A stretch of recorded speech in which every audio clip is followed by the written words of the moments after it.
On the evening of August 22, 1962, a black Citroën DS sedan sped through the Parisian suburb of Petit Clamart. Inside sat the most powerful man in France, President Charles de Gaulle, and his wife Yvonne. Suddenly, the quiet evening erupted into chaos. A team of assassins from a right-wing paramilitary group, the OAS, opened fire. A storm of 150 bullets slammed into the car. The rear window shattered, spraying glass over the passengers. Two of the car's tires exploded. The driver, a master of his craft, fought for control of the skidding vehicle. In the back seat, President de Gaulle instinctively tried to push his wife's head down to shield her from the incoming rounds. But Yvonne de Gaulle did not duck. She sat upright, and with astonishing calmness amid the hail of gunfire, she simply said, "Don't worry, Charles. This too shall pass." Who was this woman? Who could face a firing squad at 80 kilometers per hour and remain so composed? The world knew her as Tante Yvonne, or Aunt Yvonne, a quiet, devout, almost invisible figure who stood in the long shadow of her monumental husband. But that shadow was deceptive. It concealed a will of iron, a deep well of courage, and the untold story of the woman without whom we can never truly understand, the man who shaped modern France. This is the story of Yvonne de Gaulle, the untold story of the silent strength that helped guide a nation. To find the source of that strength, we have to go back to the beginning. Yvonne Charlotte Anne Marie Vendroux entered the world on May 22, 1900, in Calais, a major port city in northern France that served as a vital link for trade and travel between France and England. The city's economy revolved around shipping, textiles, and food production, with ferries crossing the English Channel daily and warehouses bustling with goods. Her family, the Vendroux, represented the established upper-middle class in this area. They owned and operated a biscuit manufacturing company that had grown steadily over the years, starting from a small bakery and expanding into a factory that produced packaged biscuits for local markets and beyond. The business involved sourcing ingredients like flour, sugar, and butter from regional suppliers, employing workers to handle production lines, and distributing products through networks of shops and exporters. This success brought financial stability, allowing the family to live in a comfortable home with servants and to participate in local social circles.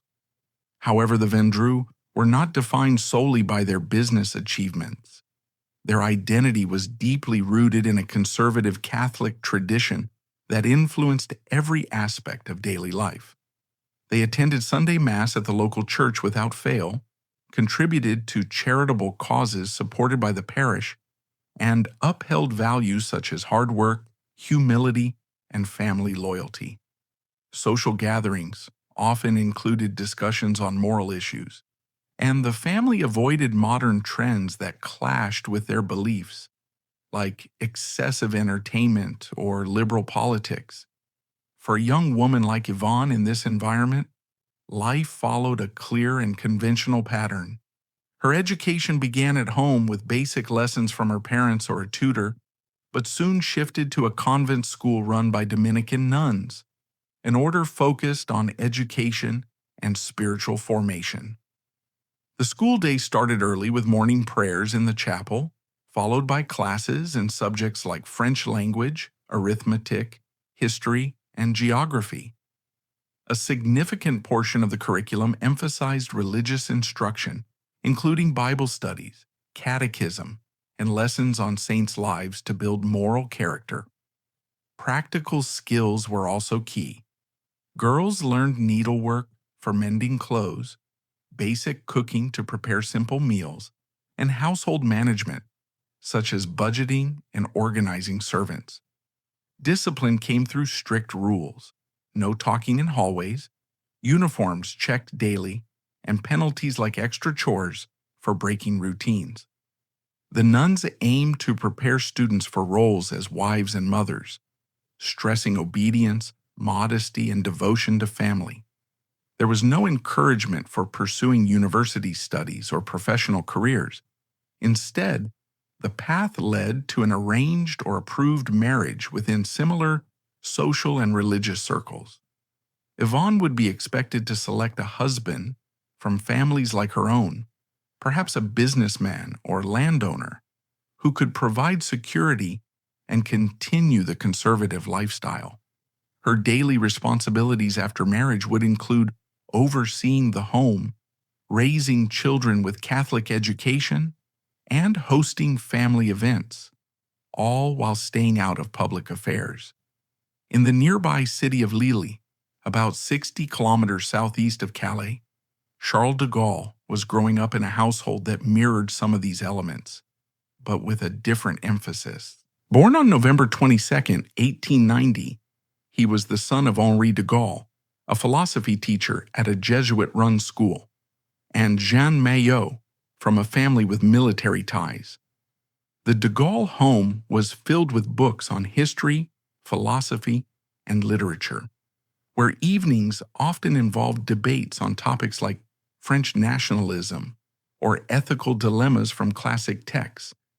They were patriotic, drawing from a lineage that included relatives who fought in past wars, and their Catholicism was intellectual, attending Mass, reading theological works, and integrating faith into discussions on society. Unlike the Vandrews' commercial focus, the de Gaulle prioritized education and public service. By 1920, Charles had built a military career shaped by World War I. He graduated from the Saint-Cyr Military Academy in 1912, served on the front lines, and was wounded multiple times, including at Verdun in 1916, where he was captured by German forces and held as a prisoner until the armistice. Released in 1918, he earned medals for valor, such as the Croix de Guerre, but remained a captain, working on staff duties and studying tactics. At 30 years old, he stood out physically at around 1.96 meters tall, which gave him a commanding presence, but also made him self-conscious in crowds. His personality was intense, highly intelligent with a sharp analytical mind. He wrote essays on military reform, advocating for mechanized warfare over traditional infantry. Socially, however, he struggled. Conversations with him could feel formal and one-sided, as he preferred deep topics like strategy or history over casual chat, leading some to see him as distant or awkward. Their meeting occurred in the autumn of 1920 at a tea dance in Paris, a common social event for young people from respectable families.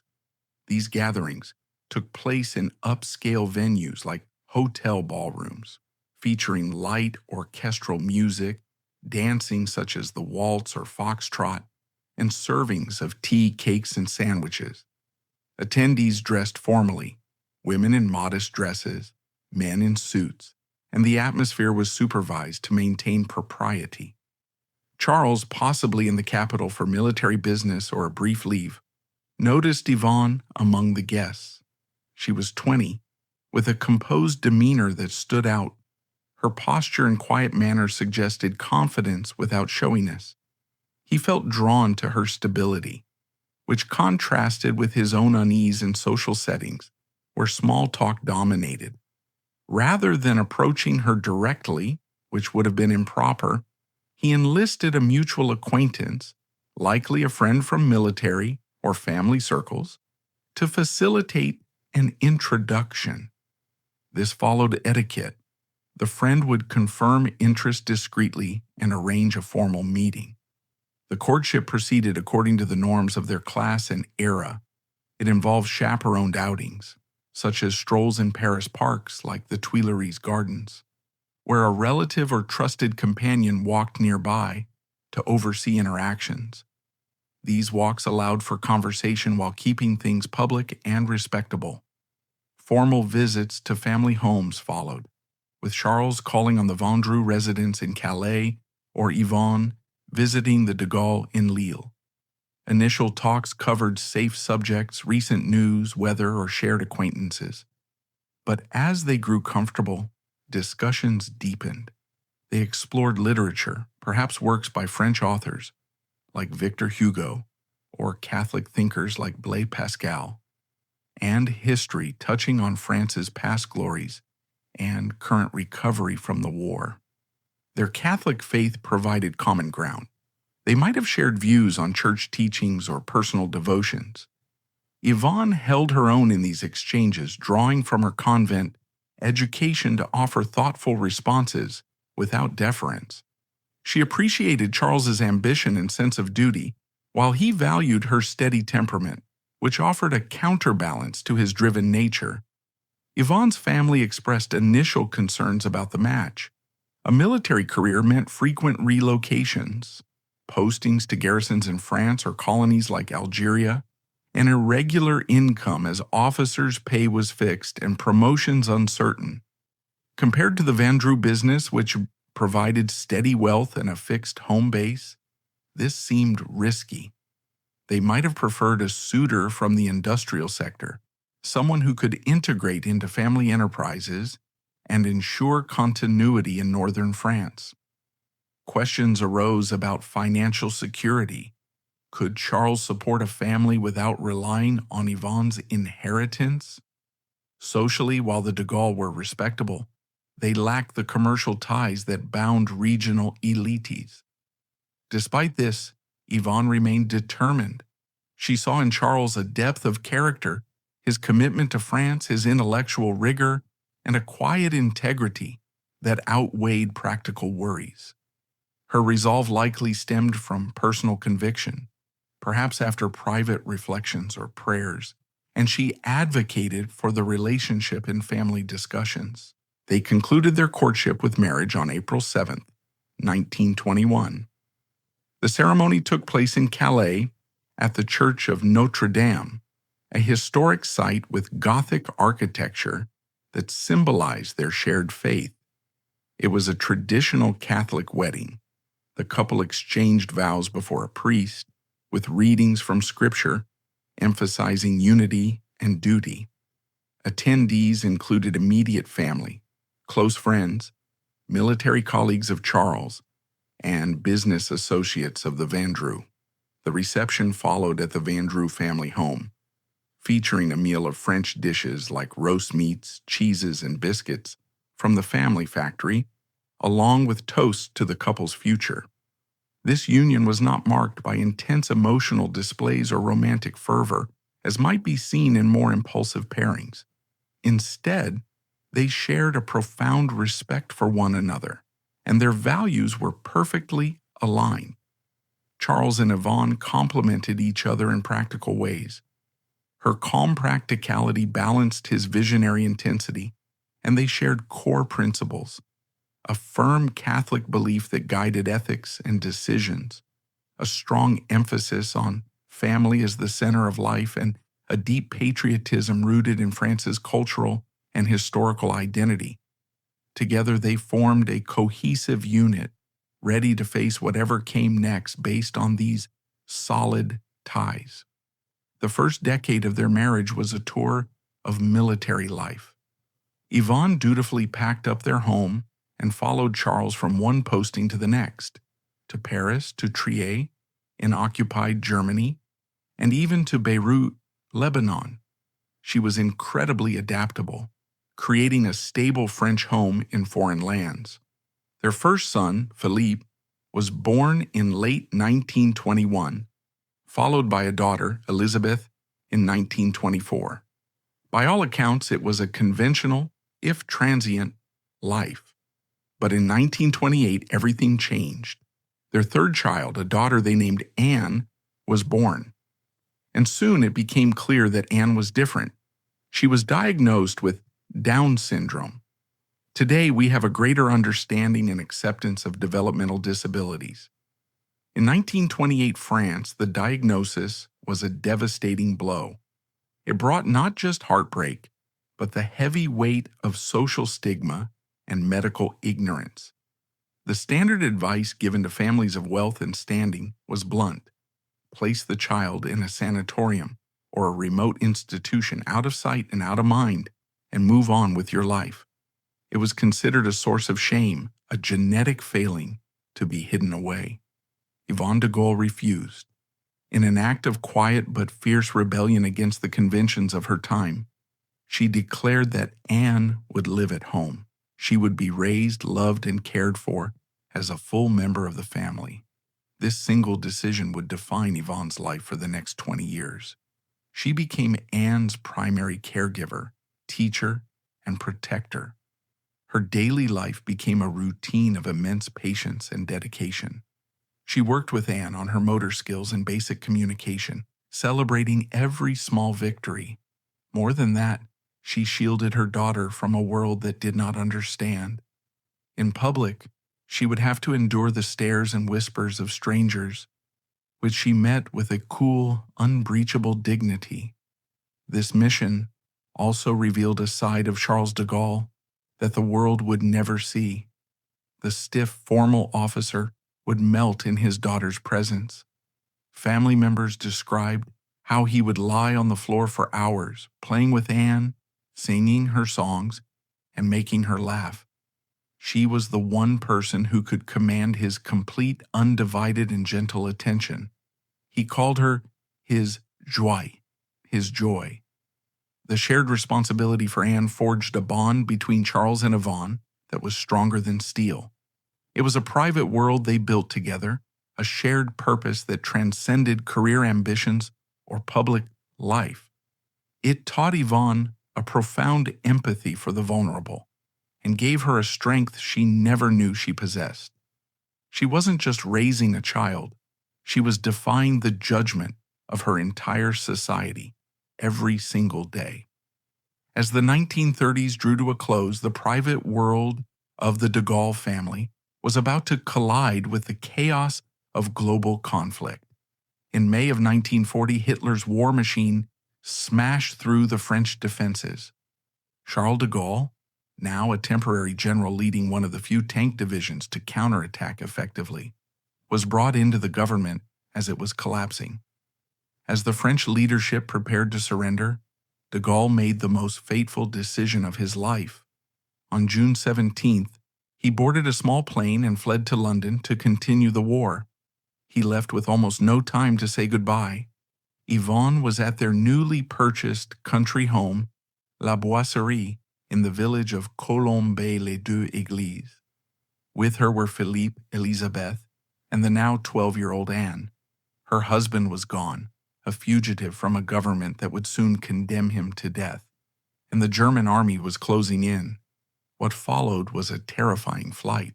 Yvonne bundled her children into their car and joined the massive, desperate flow of refugees heading south, away from the advancing Germans. The roads were pure chaos, clogged with cars, carts, and people on foot, all while German Stuka dive bombers strafed the columns. Yvonne had to navigate this nightmare, keeping her children calm, finding scarce food and fuel, and making her way towards a port, any port, that might offer escape. After days of travel, they reached the harbor of Brest in Brittany. It was their last chance. They managed to get passage on one of the very last ships to leave for England. They arrived in Plymouth with little more than a few suitcases. Yvonne didn't know if her husband was now a world leader or a failed exile. Then, on June 18th, she gathered around a radio and heard that familiar voice broadcast by the BBC, delivering his famous appeal, a call to arms for all of France. At that moment, she knew their life would never be the same. Their years in London were a different kind of hardship. They lived in Hampstead, moving several times before settling in a large house called Frognall. While de Gaulle fought political battles with Churchill and Roosevelt and tried to build the Free French movement from scratch, Yvonne fought a quieter battle. She had to manage a household on a tight budget, deal with wartime rationing, and ensure her children, especially Anne, felt secure during the nightly terror of the Blitz.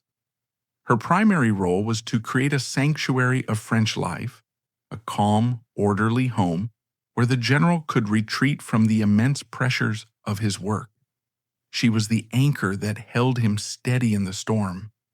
When Paris was liberated in August 1944, de Gaulle returned as the undisputed leader of France. Yvonne and the children followed. She was now the First Lady of France, but she actively rejected the title and its public demands. She found the idea of a political wife distasteful. While Charles worked to restore the French state, she focused on restoring their family life and on a new, deeply personal project. In 1945, they used their own money to establish the Fondation Anne de Gaulle, the Anne de Gaulle Foundation. They bought a chateau at Vercors, outside Paris, and turned it into a residential home for young women with developmental disabilities, a place where they could live with dignity and receive care. This wasn't a project for public praise. It was their love for their daughter, made real. Yvonne poured her energy into it, overseeing its operation and personally engaging with the residents. It was a groundbreaking institution in France, born from her own private struggle, but their personal story was heading towards its most painful chapter. Anne's health had always been delicate, and in early 1948 she fell ill with pneumonia. On February 6, 1948, at the age of 20, she passed away in her father's arms. The loss was immense. At the funeral, de Gaulle, a man known for his stoic self-control, let his guard down. He turned to his wife, his voice thick with emotion. For 20 years, they had carried a private burden. And now, he finally said, maintenant, elle est comme les autres. Now she is like the others. Later that year, de Gaulle, frustrated with party politics, resigned from government. For the next 12 years, during his crossing of the desert, the family retreated to La Boisserie. This was Yvonne's domain. She managed the property's finances, oversaw the small farm, and acted as her husband's fiercest protector. She screened his mail and his visitors, creating the quiet space he needed to write his monumental war memoirs. She was his first reader and his most trusted advisor, not on policy, but on people and principles. It was a period of quiet partnership that prepared them for the final, most public act of their lives. In 1958, with France paralyzed by the Algerian War and on the verge of collapse, the nation once again called for de Gaulle. He returned to power as the first president of the new Fifth Republic. At 58 years old, Yvonne de Gaulle had to leave her beloved country home and step into the formal public role of First Lady at the Élysée Palace in Paris. She did it entirely on her own terms. She saw the palace not as a stage, but as a home and the symbolic house of the French nation, and it needed to be run with dignity and care. She immediately ordered an audit of the palace's finances. Anecdotes from this time became legendary. She was said to have instructed the Élysée chefs to use vegetable scraps and bones to make their own soup stock instead of buying it. She walked the halls at night, turning off lights in empty rooms. The press, both amused and slightly baffled, nicknamed her Tante Yvonne. She hosted magnificent state dinners but remained intensely private. She gave no interviews. Her public persona was one of immaculate conservative dress and a polite, reserved smile. She hosted world leaders from President Kennedy to Soviet Premier Khrushchev. During the famous 1961 visit by the Kennedys, she presented a stark contrast to the glamorous, media-savvy Jacqueline Kennedy. While Jackie charmed the press, Yvonne offered a quiet, formal hospitality. She wasn't competing, she was simply being herself, representing a different, older, and more traditional vision of France. Behind the scenes, her influence was felt. Ministers knew that a quiet word from Yvonne to the president could subtly shift his perception of a person or situation. She never argued policy, but her judgment of character was something her husband trusted implicitly. Her courage was tested again and again. The OAS, furious over de Gaulle's decision to grant Algeria independence, targeted him for assassination repeatedly. The attack at Petit Clamart was the most dramatic, but it was just one of more than 30 attempts. Through it all, Yvonne's calm was unwavering. She saw it as part of the price of leadership, a danger to be endured with the same fortitude she had applied to every other challenge in her life. She was, in every sense, a soldier's wife. While Yvonne embodied the traditions of an older France, the country itself was changing at lightning speed. Nothing made this clearer than the events of May 1968. A massive wave of student protests and wildcat strikes brought France to a standstill. From the windows of the Élysée Palace, Yvonne looked out at a world she no longer recognized. For her, the students weren't political idealists. They were voyous, thugs, and hooligans. She could not comprehend their rejection of authority, their radical slogans, or their long hair. It was a direct assault on her entire value system of order, discipline, and respect. This moment highlighted a growing debate about the de Gaulle. Were they timeless symbols of French dignity, or were they relics unable to connect with a new generation? Her profound privacy also drew criticism. In an age of emerging mass media, her silence was often misinterpreted as coldness or a lack of interest. But for Yvonne, her role was clear. She was the wife of the president, not a co-president. Her duty was to support him and maintain the dignity of the function, not to have public opinions. For Yvonne, the choice was always clear. Her family and her private life came first. The public could wait. In April 1969, Charles de Gaulle decided to link his continuation as president to the outcome of a national referendum on proposed reforms to the French government structure.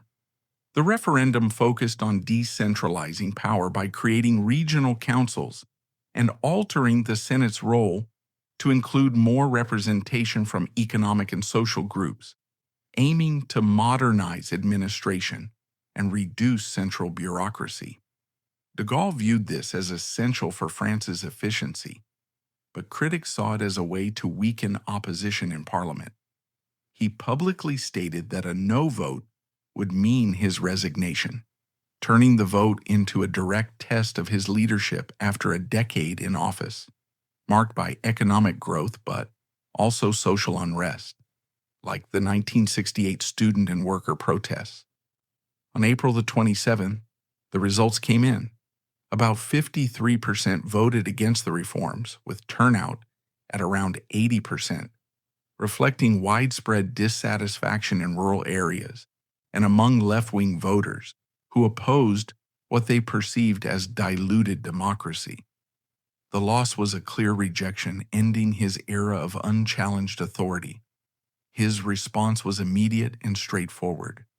That same night, from the Élysée Palace, he released a short official statement. I cease to exercise my functions as President of the Republic. This decision takes effect at noon today. It was just one sentence, typed and distributed without speeches or press conferences, showing his characteristic decisiveness and lack of sentimentality in politics. There were no farewell addresses or public appearances. He avoided any display that might seem emotional or concessionary. The next morning, April 28th, he and Yvonne gathered their personal belongings, books, papers, clothing, and a few mementos from their time in office, into suitcases and loaded them into their Citroën DS car. They left the presidential residence quietly, without guards of honor, ceremonies, or media fanfare, driving themselves the roughly 200 kilometers east to their private home in Colombey-les-Deux-Églises.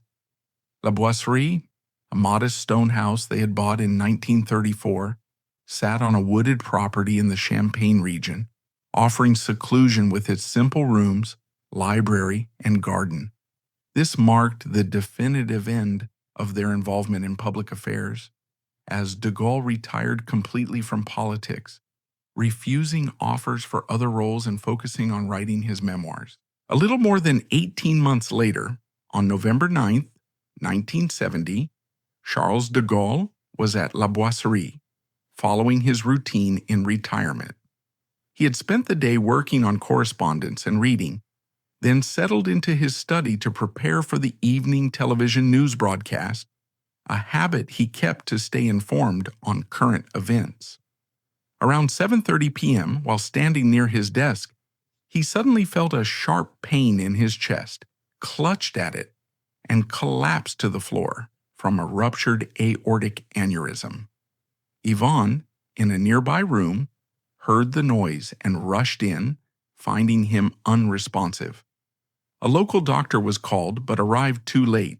De Gaulle was pronounced dead at age 79 without regaining consciousness. The death was quick and unexpected, though he had experienced minor health issues like prostate problems earlier. News spread rapidly across France, leading to national mourning with flags at half-mast and tributes from world leaders. His long marriage to Yvonne, lasting almost 50 years since their 1921 wedding, had endured through 2 world wars, colonial conflicts, political triumphs, and exiles. It was a partnership built on shared routines like daily walks and discussions, where she handled practical matters and he focused on ideas, supporting each other through crises like the 1940 fall of France and the 1958 return to power. Yvonne de Gaulle survived her husband by 9 years, living until age 79. She stayed at La Boisserie, maintaining the property as a private retreat without modern updates, dressing in black mourning clothes as per tradition for widows in her generation. Her days involved simple activities, tending the garden, reading, and attending local church services, all while preserving de Gaulle's legacy through careful management of his papers and artifacts. She took charge of completing and publishing the final volumes of his memoirs, Memoirs of Hope, which detailed his presidency from 1958 to 1969, ensuring accuracy by reviewing drafts and coordinating with editors. Additionally, she devoted time to the Anne de Gaulle Foundation, established in 1945 for children with Down syndrome in honor of their daughter Anne, who had died in 1948.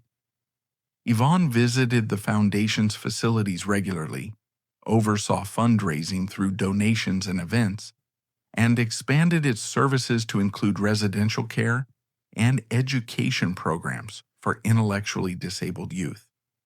Despite public interest, she turned down every interview request from journalists, biographers, and filmmakers, adhering to her lifelong preference for privacy and avoiding any commercialization of their story. Her final years included some health declines, leading to hospitalization in Paris for treatment.